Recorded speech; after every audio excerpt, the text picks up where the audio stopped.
Hello, everyone. Good afternoon or good evening, wherever you are, and welcome again to Remolody Reports. I'm here again this afternoon with equity lawyer Edward William Ellis, and we are going to resume the blockbuster conversation we had the last time on the corruption remedy process. And he's going to speak a little bit more about it and talk about the various steps that need to take place currently. To give people just a basic introduction to Edward Ellis once more, he is an equity lawyer. His special expertise is management of the Equity Monarchy Trusts, which govern Parliament session powers for the United Kingdom Parliament, and fell into disuse for 45 years when the politicians developed the European Constitution, which has vested dictator powers in the state. To establish some of the background, Mr. Ellis says that the European leaders needed election frauds to get referenda acceptance for the European Constitution. He got the election fraud proof and revived use of the equity monarchy trusts. This started a corruption remedy process that has continued for 15 years. Presidents Obama and Trump both assisted with the remedy process. The issue now is remedy publicity, and is how the population will discover the scale of corruption and what is being done to remedy it. And I should also direct viewers to our first conversation on this subject. It's report number 124 at my channel. Please listen to that broadcast because you can hear Mr. Ellis describing both the history of equity law, the equity monarchy trusts, and the whole history of the recent process that he's been engaged in, the corruption remedy process. So welcome, Edward. Thanks so much again for joining me today. Thank you. It's a pleasure. Well, Edward, as you know, we were speaking just a little while ago about what exactly you wish to cover. And you told me that one of the things you wanted to cover was the forced election process. What exactly that means to have a forced general election and why one needs to do that. So perhaps if you could pick up on that and, expand on that further, that would be very helpful to our viewers. Well, the Queen gave a coronation oath for equity governance. Mm-hmm. The oath would have meant nothing if there hadn't been a support mechanism to ensure she could deliver. The equity monarchy trusts are the support mechanism. The three corruption control jurisdictions are those of the citizen, the crown, and the Lord Bishops. And those jurisdictions govern Parliament session powers. Corruption is controlled by stopping the governing majority from continuing corruption and forcing them to face a general election. The ultimate sanction is a Parliament session refusal, forced general election, and mass publicity for the corruption proof and remedy denial fraud proof. Nothing happens until the citizen gets proof sets that meet the corruption remedy proof standard. It is a very high standard. It is official records that are justice proof for honourable officers or guilt proof against corrupt officers and credibility irrelevance proof for the victim. So the purpose of the proof standard is that the Crown can order a trial, and it will happen very quickly because there is no need to call witnesses. There are only official records. All you need is the time to get the records together. And you eliminate all of the risks of having to make credibility findings for witnesses. So take out the credibility finding risk, have certainty as to what the evidence is on which the findings will be made, and the whole process becomes far more predictable. So the citizen meets the standard, the Crown decides whether or not the proof sets meet that standard and makes trial orders of corruption cases against the state or unfitness cases against authorities and officers. The Lord Bishops then sit as trial jurors or appeal jurors. So a jury of 12 or appeal jury of 12, and nobody has to sit. So those are the arrangements, and because they have the ultimate sanction of a Parliament session refusal, they are able to define corruption remedy condition Parliament session agreements and force a Prime Minister to either accept the corruption remedy conditions or face a false general election. Most of the time, they accept the corruption remedy conditions. And we are in a position now where the Crown and Lord Bishops have corruption proof that validates a session refusal and forced general election. So we need to prepare for the forced general election. Now, the only reason you have a forced general election is that there is corruption so far up to the top that you have to take out politicians. On this occasion, there is corruption proof against members of the cabinet, Prime Minister Mrs. May, and opposition leader Mr. Corbyn. So the corruption proof against them that is most useful is the obligation to protect citizens who got the evidence has been broken. The citizens who service the equity monarchy trusts have protection rights from the Crown and Parliament, with protection enforcement by the Cabinet and Prime Minister, and enforcement accountability by the opposition leader. So we have cases in which the Cabinet has been prosecuting protected citizens. They are disqualified from prosecuting the protected citizens because the citizen protection obligation creates a conflicted interest. They cannot use prosecution powers against the protected citizen and at the same time protect the citizen. The protection obligation has priority over everything else. So when the Cabinet and Prime Minister not only fail to stop the prosecutions of the protected witnesses, but actually drive them, they are creating guilt proof against themselves.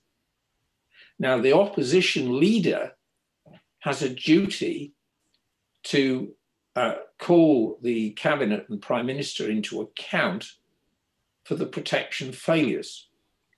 So his failure to do so makes him jointly liable with the Prime Minister for the protection breach frauds. So there is no doubt as to the evidence. In 2017, there was corruption proof got against top state officers and law court judges.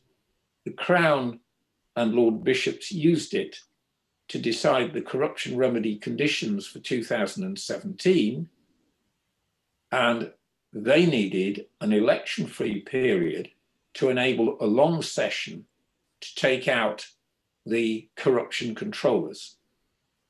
So Mrs. May was given the choice of either calling a surprise general election herself or facing a forced general election. So even after that experience, she protected organized crime and ran protection frauds against these citizens.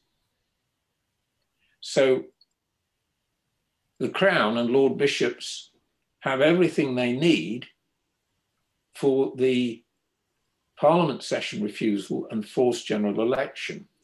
If they fail to deliver a Parliament session refusal and forced general election, they aid and abet the crimes committed by the Prime Minister and opposition leader.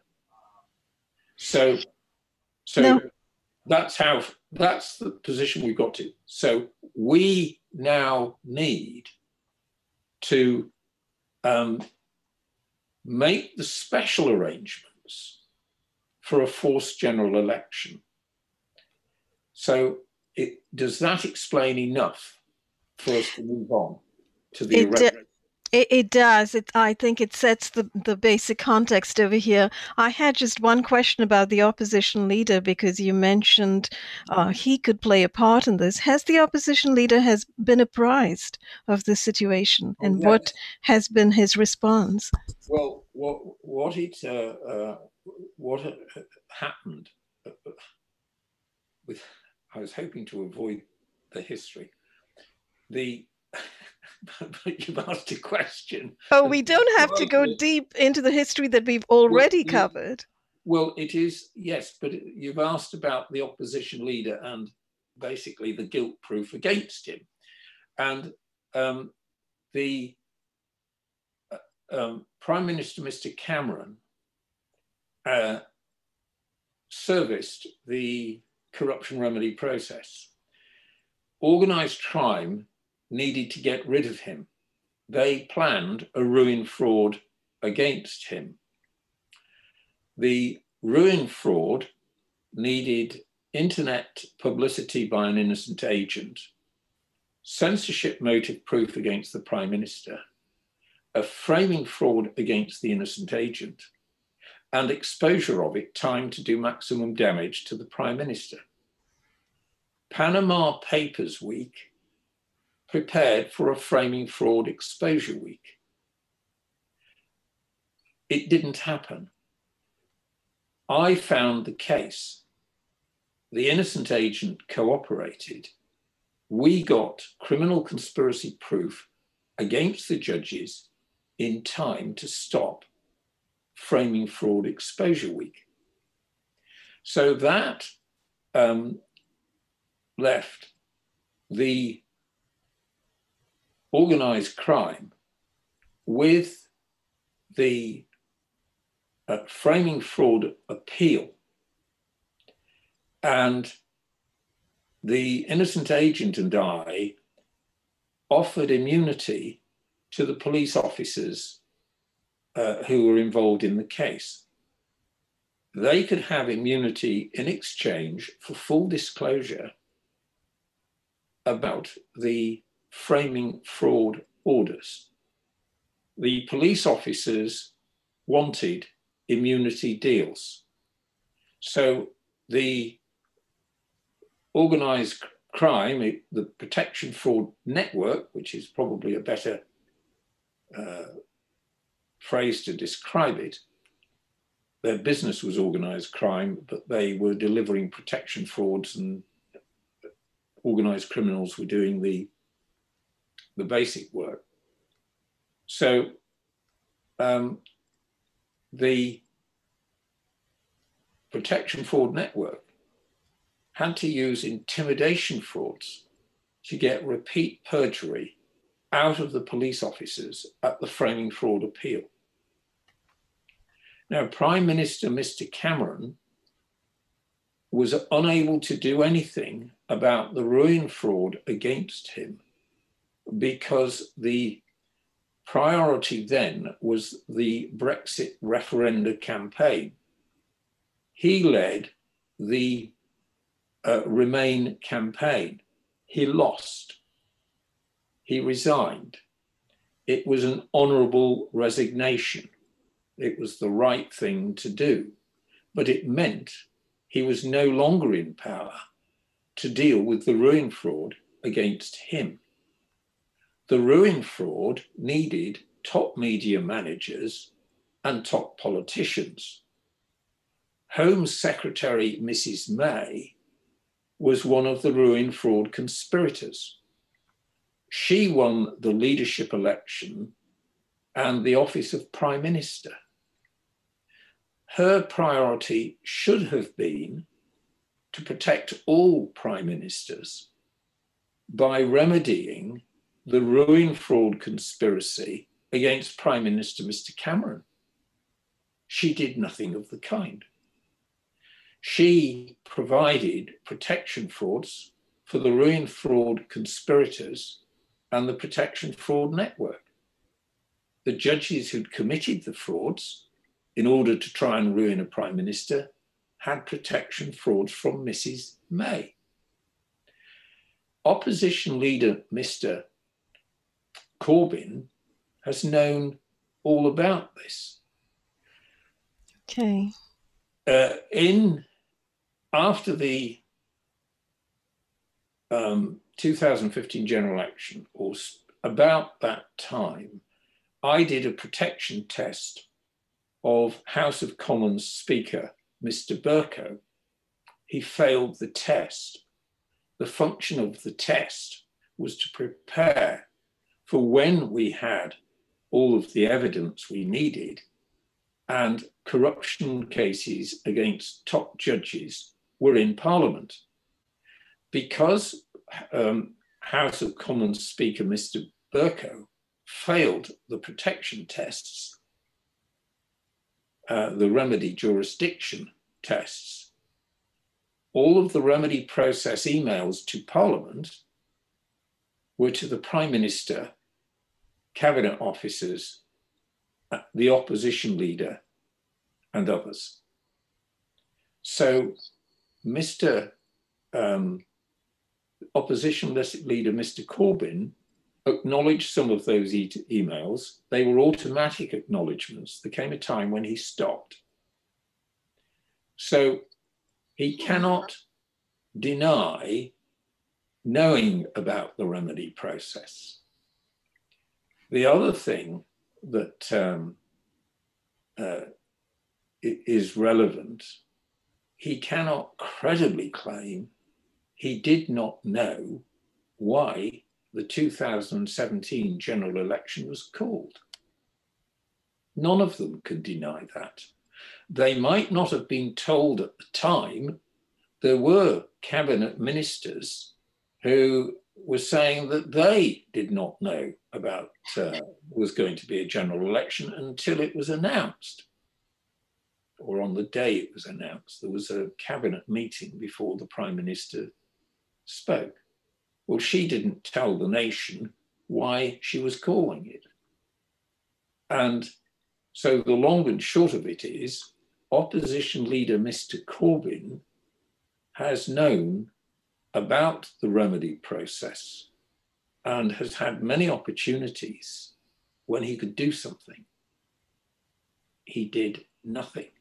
He allowed the Prime Minister and Cabinet to run protection frauds against protected citizens.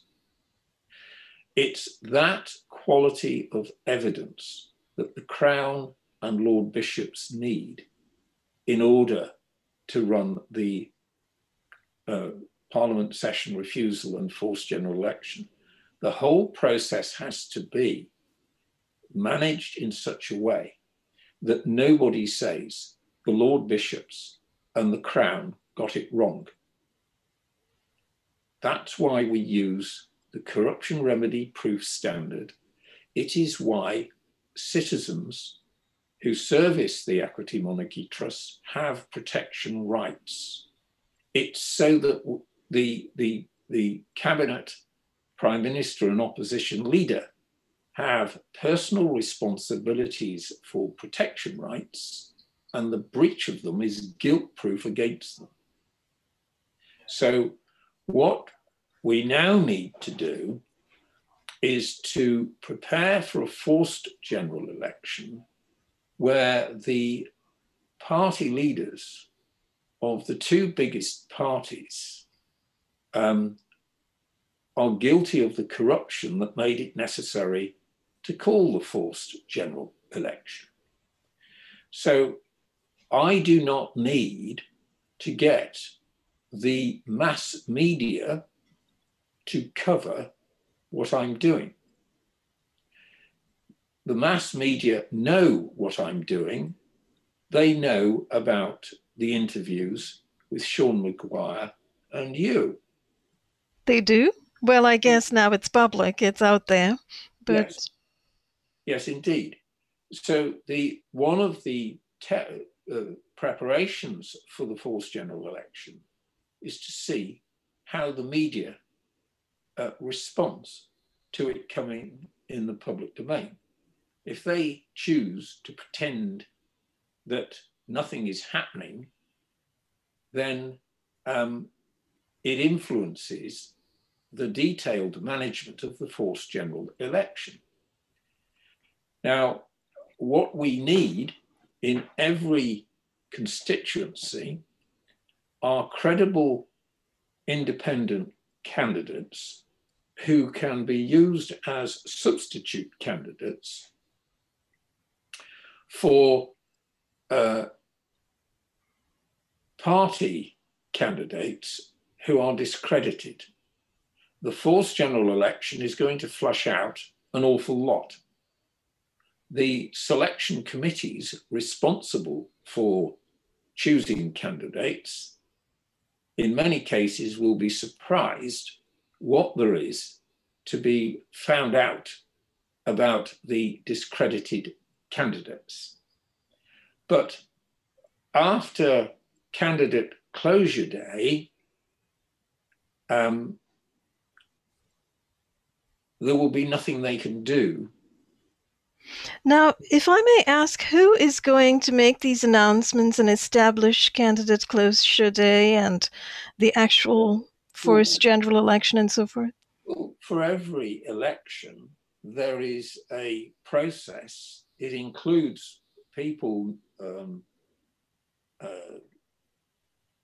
signing the candidate papers and filing them with the authority that deals with the election process, the election management.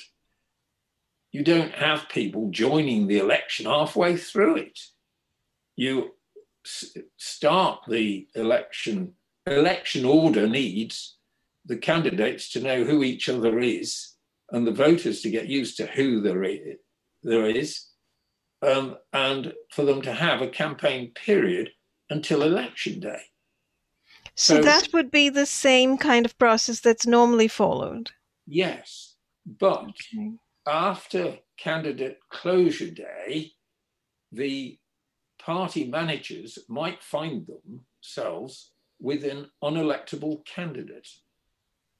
They will have loyal voters, and they need to avoid forcing loyal voters to choose between an unelectable candidate and unacceptable policies. The way to do that is to have credible independent candidates who can be used as substitute candidates for the discredited candidates. Now, what is the possibility that Prime Minister Mrs. May, who won't be there anyway by the time of the forced general election, but any successor who's jointly liable with her for the protection breach frauds, and the opposition leader, who's jointly liable with her for the protection breach frauds, all organising their parties to arrange for credible independent candidates in case some of their following is discredited. So we, the people, have to make our own arrangements for credible independent candidates. So, sorry, Is there going to be an actual moment when the candidates who are discredited are made known to the public? Well, when we have a forced general election, an awful lot is going to come out very quickly. You see, the media, parts of it have functioned as propaganda agents for whoever was. Oh, absolutely. We do know that. But they're bright enough to collect evidence in case there's a shift in the balance of power, so that they aren't caught out with nothing to offer when the power shifts. The forced general election will shift the balance of power. So some of the journalists will, for their own self-preservation, have to bring out what they've been keeping quiet about. That's very interesting. Yes, that's... The other thing is that there are many people who have not been given a chance to be heard, and the media will find that they can no longer ignore them. So brilliant. Yes, absolutely. So you're saying that the whole process is going to create a kind of a seismic shift in the way the media reports this as well. Well, they're either going to have to be blatant propagandists for a losing cause, or they're going to have to pretend to be honourable journalists. Now, what do you think they're going to do? Oh, the latter, most probably. Because obviously, right, to protect their own reputations and their careers and so forth. Right. So in fact, it's totally predictable. Where they've gone with the flow in the past, they will go with the flow in the future. So let's be grateful for that predictability. Now, that's actually huge. I can't wait to see that. I'm sure everybody in the world is waiting to see that. You know, imagine the BBC switching around, for instance. There must have been some BBC managers who were ruin fraud conspirators. Right. Now, so there are a number of ways in which the forced general election can be managed. I know the way that it is likely to be managed. It's not certain, but because I have access to the evidence that is passed to the Crown and the Lord Bishops, I know which options are,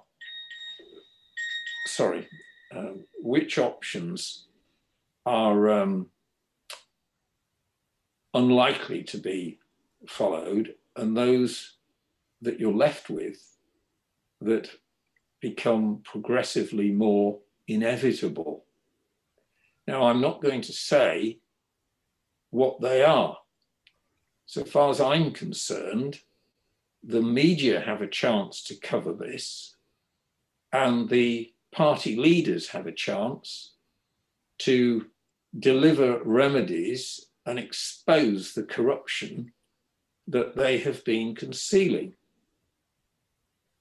But there are a whole load of things that will follow. If they crack and decide to start hurriedly doing remedies, it all comes out anyway.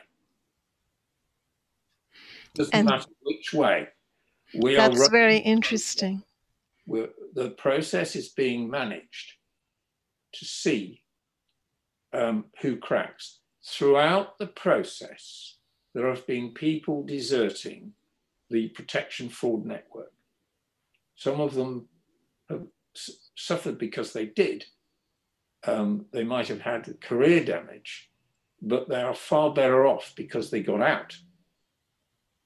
An awful lot of people didn't start off in life with intent to become part of the protection fraud network.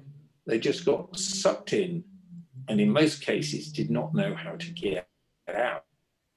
This is actually good news, though. You're saying that this process is already on a way, it's already being managed, and people are actually escaping and running for their lives from this protection fraud network. Well, what has happened is the protection fraud network used to be able to get everything it wanted with minimal effort. There came a time when it couldn't. And part of the proof of that was they needed to use intimidation frauds to get repeat perjury from the police officers. Now, we know that there have been some cases that have been doing the rounds in the court because no judge wanted to sign them. One of the decisions none of them wanted to sign for was an imprisonment fraud against me. I was given protection that enabled me to continue the corruption remedy process. That's brilliant. It's very reassuring to hear that. Well, it's not a complete protection. It was enough protection that stopped the state taking certain action against me, and therefore forcing the protection frauds to be delivered by judges using contempt powers. So I was able to force the judges to commit documented frauds, and then they were forced to use contempt powers to try and stop me from carrying on. So I forced them to conduct hearings and a 3-day contempt trial with the audio tapes and the papers being criminal conspiracy proof against the prosecutors and the judges. And so they made a contempt finding. It was a fraud, but they made the contempt finding, and then they imposed a 3 months imprisonment sentence if I assisted anybody with their legal cases. So I carried on doing exactly what they tried to stop me doing, and not one of them dare sign the imprisonment order. It was a suspended imprisonment order, all it needed. So I produced documents, I signed them. I goaded them. That's absolutely brilliant. So basically you had exposed enough that it really made them stop the process. They wanted me to disappear. They hadn't got the guts to sign the imprisonment order. Right. So effectively, it was the contempt fraud appeal that got fraud proof against 2 appeal lord justices that completed the criminal conspiracy proof set against corruption controllers, all the way from the bottom to the top. And so that was the proof set. That's a brilliant irony there, isn't it? They've sort of signed their own death warrants over there. Well, that was, yes. But because the Queen gave the equity governance oath in the coronation, and we have believed that she would deliver on it. And we have trusted Prince Charles. Because citizens were able to trust them and the Lord Bishops, we have been able to run the process to force the judges to sign fraud proof against themselves. That's what it's all about. Absolutely incredible. You know. So what you have is the fraud proof against the judges that gets protection rights for the citizen, and the protection breaches are fraud proof against the cabinet, prime minister, and opposition leader. Now, they will all pretend that is not the case, because dictator governance started off by requiring all members of parliament to deny that they had corruption remedy jurisdiction for the citizen, as well as political representation jurisdiction for the constituent. So it's on their websites. All you have to do is go and look at it. It's all about how they can only engage with the constituent. The reason for that is that the remedy jurisdiction for the citizen empowers the MP to deal with people who've got similar fact cases in different constituencies. There was a corruption debate about the General Osteopathic Council in 2000. There were corruption complaints in more than 200 constituencies. So they managed to get a corruption debate and then an investigation commitment. But Mr. Blair sold a protection fraud from Parliament in exchange for finance for the 2001 general election. So let's be quite clear. The members of Parliament cannot deny having corruption remedy jurisdiction when in 2000 they called a corruption debate to remedy corruption. I mean, what were they doing if it was not a corruption remedy debate? So the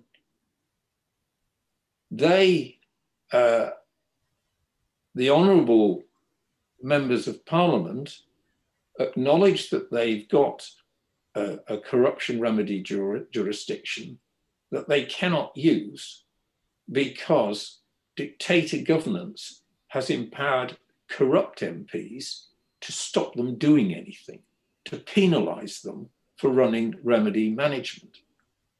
So the long and short of it is, we now need to prepare, recruit credibly independent candidates and create the conditions under which they can function. They need to have a policy promoting equity governance as a corruption remedy. It's a corruption remedy policy using the common law. The discredited candidates will, for the most part, be involved in market frauds and protection frauds. The European Constitution vested dictator powers in the state and made it inevitable that there would be industrial scale corruption, because once corrupt officers got control of the key offices, they were going to make as much money as they could out of it. And that's sort of the situation right now, or that's been in hearing for a very long time, right? Yes, but you see, what they've done is they've been able to sell market frauds to organised crime and provide protection frauds for the officers who've managed them. So as we have pushed them with the corruption remedy process, the corruption controllers have had to be more extravagant with the protection frauds. They have to have more complete protection frauds. Now, for example, we have the case of Mr. Assange. Oh, yes, let's talk about that. Well, let's be quite clear. The protection fraud network has connections everywhere. Big business in the United States had bought market frauds from the European Union. In 2010, Prime Minister Mr. Cameron and President Obama signed a secret corruption remedy agreement. They could not publish that is what they had done because some of the targets were the people who they relied upon for election contributions. So what they did to announce that they had signed the agreement, the president gave Mr. Cameron a ride in his helicopter. And so you had this summit in December of 2010. And on one of the days, the big story was the helicopter ride. So that meant that people like me could carry on taking risks that otherwise we might not have been able to take because President Obama was on board. So I see. Very interesting. So President Obama was working with David Cameron to in some way in the future unveil the underlying corruption? What was happening is they had to investigate how organized crime functioned internationally. They had to systematically take out parts of it. They couldn't take it all out at once. And part of the proof was the ruin fraud conspiracy against Prime Minister Mr. Cameron. So we have had to ensure that the Crown and Lord Bishops had the best quality evidence that went all the way up the chain of command to the corruption controllers. And then into Parliament, effectively, the Prime Minister and cabinet officers and the opposition leader have been functioning as corruption controllers. So, very interesting. So how does that play back into Julian Assange? What happened last week? In fact, right when we were doing our podcast, I guess, or directly after, we heard the news that he was dragged out of the Ecuadorian embassy, etc., arrested, and now is in jail in Britain. People have said that it was Sean broadcasting his or publicising the interview I did with him on Monday, and you conducting the interview at the same time as he. Wednesday. That was our interview, I think, last Wednesday. Now, there are people who said that prompted them to take Mr. Assange. I don't think so. I don't think it was the interview. Okay. I think it is the pressure that they now realise that preparations are being made for the forced general elections. And I think that there are people in the United States and people in the United Kingdom who desperately need to reassure themselves they're in power, so they pick on someone who's very weak. I mean, in someone in a vulnerable position. Yes. So they have this power boast, but the fact the power boast was against someone so vulnerable, so much, let's call it political credibility has been invested. The Prime Minister saying the rule of law and all of that when she's breaking it herself. Now, they might give Mr. Assange a bad time. There's not a lot I can do about that. Are you in touch with him? Are you working on his case at all? No, I haven't. Apart from anything else, during the early stages of the the corruption remedy process, I had to be very careful about the quality of the evidence.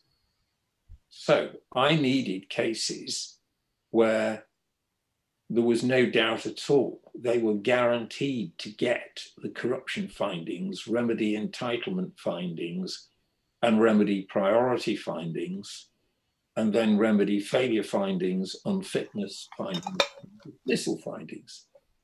So in order to do that, I took cases and then I forced the judges to commit frauds. So it was fraud proof in cases I had managed throughout. I didn't think I could take the chance of going to see Mr. Assange. And even if I did, why would he trust me? No, there was no point.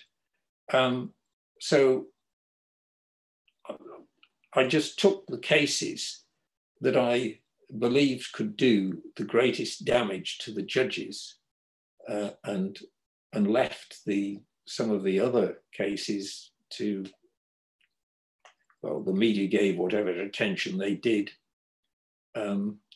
Now, what I can do for Mr. Assange is I have no idea whether he committed crimes or not. Sometimes when someone is seized, the authorities do not disclose the real reason they've been seized. He might have committed serious crimes. He might not have done. But what Mr. Trump needs to be careful about is whether or not he's been influenced by people who have a conflicted interest with him. If they are involved with the organized crime that Mrs. May has been involved in, then they will have a conflicted interest with him. Mr. Obama was very helpful. Mr. Trump trashed most of what Mr. Obama did, and but not the remedy process. We would not have had the Paradise Papers without Mr. Trump. So we had a prime minister who was working for organized crime and a United States president who was helping us get the Paradise Papers. Now, do you really think that Mr. Trump would be wise to rely upon all of this process that got, by description, hysteria in the House of Commons? Great victory that really merited parliamentary time. Or should he be careful and wait, not rush anything, put the brakes on his own officers? Because the likelihood is that the forced general election will take place before an American jury can sit in judgment on Mr. Assange. And if it's proved that Mr. Assange has been a distraction for a corrupt leadership that is going down, Mr. Trump could find himself tainted by the process. He could find that a jury refuses to convict Mr. Assange of anything because they just don't trust the prosecution. Now, Mr. Trump did very, very well. He knew that the people were ready for change. He offered them change. Now, I'm not going to pretend that I agree with all of the decisions that he's made. He's had, let's call it, a quite exciting administration. But he has got elections in 18 months. Is that right? I believe so, yes. Yeah, it's right. Yeah, it's 2019 now. So yes, probably. Right. So he's got elections in 18 months. He has not been involved in anything that I understand Mr. Assange was trying to expose. Now, if Mr. Assange has been publishing what is true, as I understand it, there should be war crimes tribunals. Mr. Trump was not in office or anywhere near office when those things happened. So he has no vested interest in oppressing Mr. Assange. What he has a vested interest in is protecting his own reputation with his own people. And so I think he needs to bide his time and wait to see what happens in the United Kingdom. Is that any help? Absolutely. This is very interesting all around. And, it kind of plays into what many people over here in the US are saying anyway, that which we've all seen the play out of, the FBI going after Trump as well and trying to indict him of collusion with Russia, etc. So there is an awareness in this country about the deep state and certain factions in the Department of Defense who were involved, in the creation of the Afghan and Iraqi wars, the illegal wars, etc. And there is opposition and a lot of infighting and so forth. And there's a lot that's hidden that perhaps is going to be unearthed by this process in the US. And certainly this whole story with Julian Assange as well, I think, might bring it out as well. And you're kind of pointing to that as well. You're kind of pointing to Trump biding his time would, in a sense, help. But in a sense, you're also suggesting that there's shifting going on in the UK that might have an effect, would it not, on the fact that Julian Assange is currently imprisoned by the British government. Yes, but let's be quite clear. They're so discredited. The mass of the population might not appreciate how discredited they are. They are discredited. The process for taking them out is on the way. Now, we need credible independent candidates. They need a policy which I can write. They will also need other support. We have in development an interactive website where we will be able to put up case descriptions and survey people as to what they think should be done about the cases. Now, when we started off, you mentioned the case of Neelu in Hackney. Well, what we can do is see whether or not we can find anyone local to her to help prepare her case to a standard that will enable it to be included in the governance survey, the interactive website that does the governance survey. So the first interview I had with you has brought that case. Let us make the best of it. But what we need is to recruit people who can serve as candidates, support candidates, and people who can do case preparation, document management, case analysis, and case presentation. And when people realize that we can be that organized, we will be able to bring cases into the public domain through the interactive website. Now, we couldn't produce the website, or I couldn't ask a friend to produce the interactive website until we had an independent candidate. We didn't have the independent candidate until last Thursday, or Thursday the 4th, that is. And we didn't know he wouldn't be in prison until Friday. He signed up to be an independent candidate. I'm glad to hear that. He thought he might be going to prison tomorrow. I mean, he is quite a character. So anyway, he didn't go to prison, and his case is, I've started the case explanations start off with his case because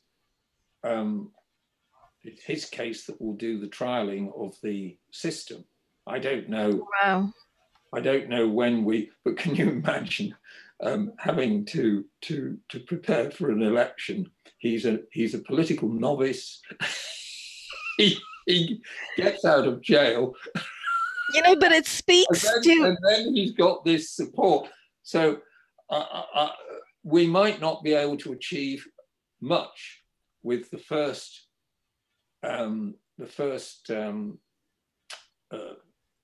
try at this. Trial. Yes, it's an election trial. He's doing election research to find out how the media and voters will respond to the governance policy. So we have all of that. And so the key is how we persuade people that there is something to offer and give them the mechanisms through which they can make contributions. It kind of speaks to the nature of the situation really that we have, both in your country and in the US, that people who are near going to jail or possibly in jail, because we know there are a lot of people in jail who shouldn't be in jail, and people who are, in a sense, being attacked by their own governments, by their own councils, by their own city and county governments, who are the extraordinary people of integrity, people of conscience, who have something to offer. But can you imagine when it comes to the restraint powers that you're effectively referring to, the restraint order against me, they made a restraint order against the use of the word citizen, or the word equity lawyer, or the phrase corruption claim, or corruption remedies. No, that's ridiculous. They were trying to stop you completely using the language. Not only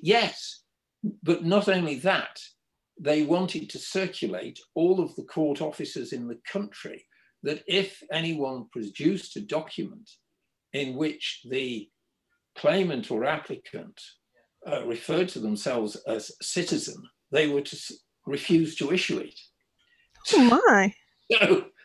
So you have that. So the very next day, you see it was the 22nd of February 2018, when we got the trial fraud proof. We'd got trial fraud proof earlier, but it was completed that day. So on the 23rd, I did the trial fraud appeal grounds.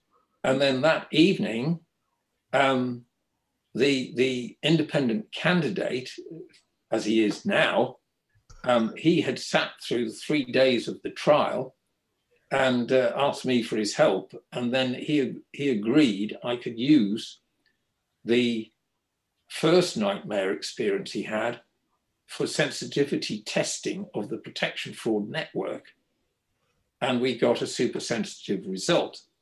So if you were writing a novel, it would just seem so ridiculous. I mean, it's just so fanciful. Yes. I was told that Dickens, when I was at school 50 years ago, a teacher told me that Charles Dickens would not have got published then because he was so reliant upon coincidence. Oh, what were the odds of this man having two nightmare experiences, both of which were driven by organized crime? He was unaware how it was the fact that corrupt officers needed protection frauds explained the whole of his nightmare experiences. So he ends up having his cases interpreted for him, and then he agrees to service a corruption investigation in order that ends up getting criminal conspiracy proof against the Crown Court judges. And then they don't send him to prison, and he is then able to campaign for a council seat using their frauds. That's pretty brilliant. I mean, that's really rich. That's because there's really no way out of it. They have no way out, it seems like, because it's designed that way, that once it's an official record, they can't pretend, oh, I meant something else. Right. Right. Now, look, we are about an hour. Yes. I couldn't ignore Mr. Assange because of the way the interview went, right? And but I think the main message has been conveyed.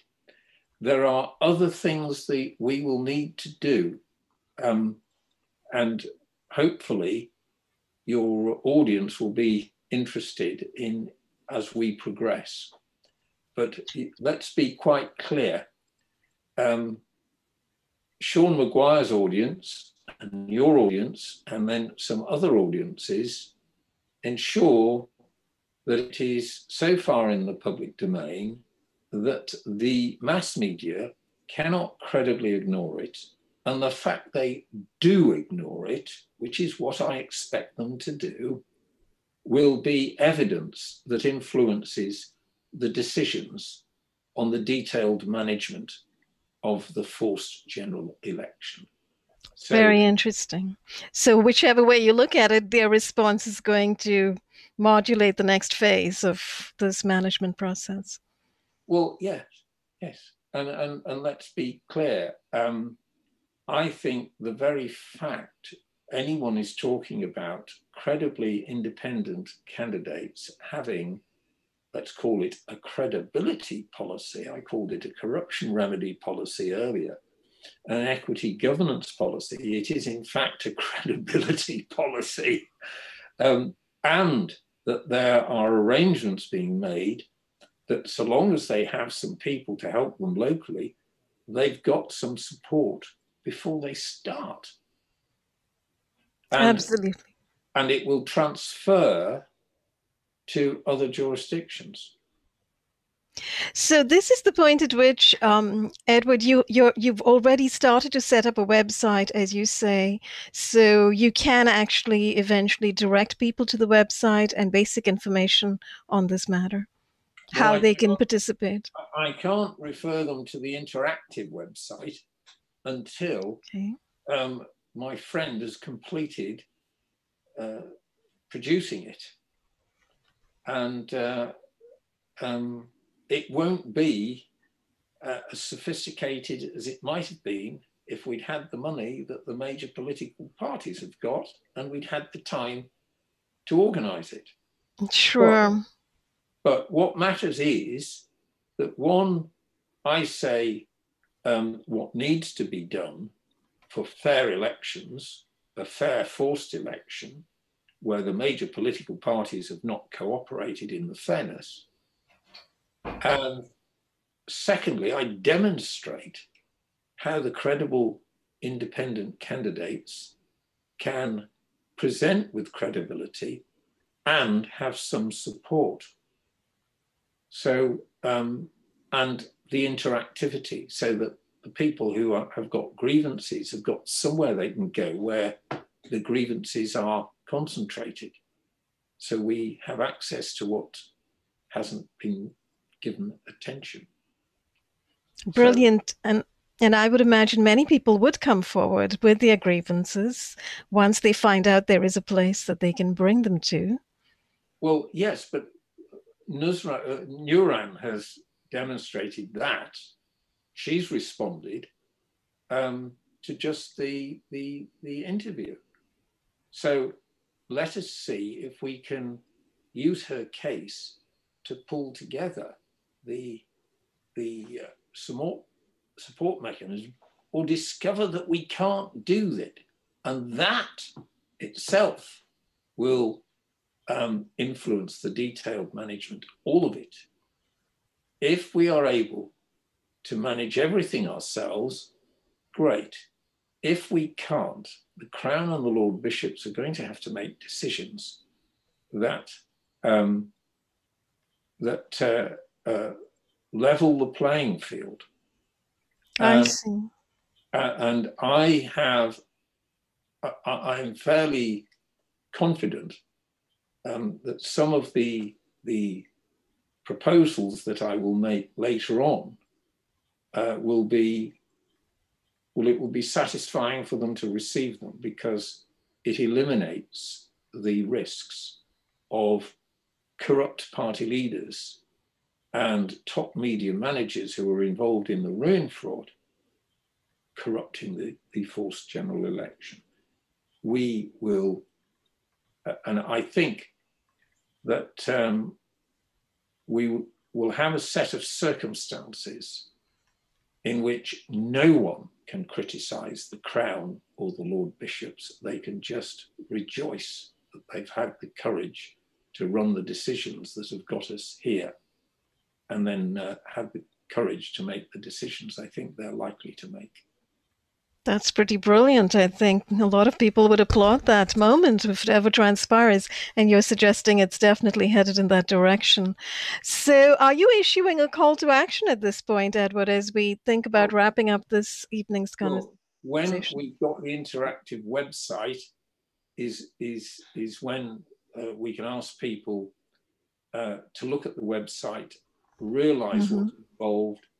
An awful lot of people will find there is something they have to offer.